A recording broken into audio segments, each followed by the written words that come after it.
हाय दोस्तों, मैं योगेंद्र नाथ। एक सोने की चिड़िया थी जो खुले आसमान में झूमा करती थी, नाचा करती थी, खिलखिलाया करती थी, आज़ादी का लुत्फ़ उठाया करती थी। एक दिन उसके जीवन में ऐसी घटना घटी कि उसका पूरा जीवन ही बदल गया।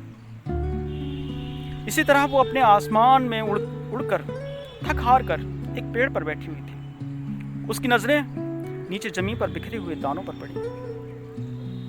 वो दाना चुगने के लिए नीचे आ गई, लेकिन वो अनजान थी कि जिस जगह जब वो दाना चुग रही है उस जगह किसी शिकारी ने जाल फैला रखा है।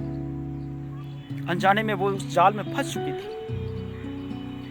वो चिल्लाती रही, पुकार लगाती रही कि मुझे बचाओ, मेरी मदद करो, इस जाल से छुड़ाओ, लेकिन कोई भी उसकी मदद करने के लिए वहां उपस्थित नहीं था। जब वहां शिकारी आया, उसने उसे एक पिंजरे में कैद कर लिया और अपने साथ खुशी खुशी लेके गया। वो बहुत खुश था कि उसके हाथ एक सोने की चिड़िया लग गई है। वो नए नए सपने संजोने लगा कि मैं इसके पंख तोड़कर भेज दूंगा और मैं इससे बहुत धन कमाऊंगा। उन्होंने वैसे ही किया। उस मासूम चिड़िया के उसने पंख तोड़ दिए और उसे बाजार में ले जाकर बेच दिया। सालों तक वो चिड़िया उस शिकारी के पास कैद रही। शिकारी अहंकार घमंड में चूर एक दिन शराब के नशे में उसने चिड़िया के पिंजरे का दरवाजा लगाना भूल गया।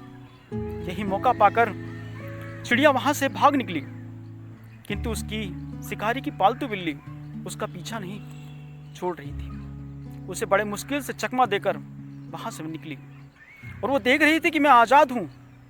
आज़ादी का वो मंजर उसकी आंखों के सामने था। आज़ादी की खुली हवा में सांस लेने लगी थी। उसकी हिम्मत, उसका साहस ही था जिसकी वजह से उसे आज़ादी प्राप्त हुई थी। इसलिए इंसान को कभी भी अपनी हिम्मत, अपना साहस को टूटने नहीं देना चाहिए। कभी हारना नहीं चाहिए, हमेशा प्रयत्नशील रहना चाहिए। थैंक यू दोस्तों, धन्यवाद। आशा करता हूँ आपको मेरी ये कहानी पसंद आई।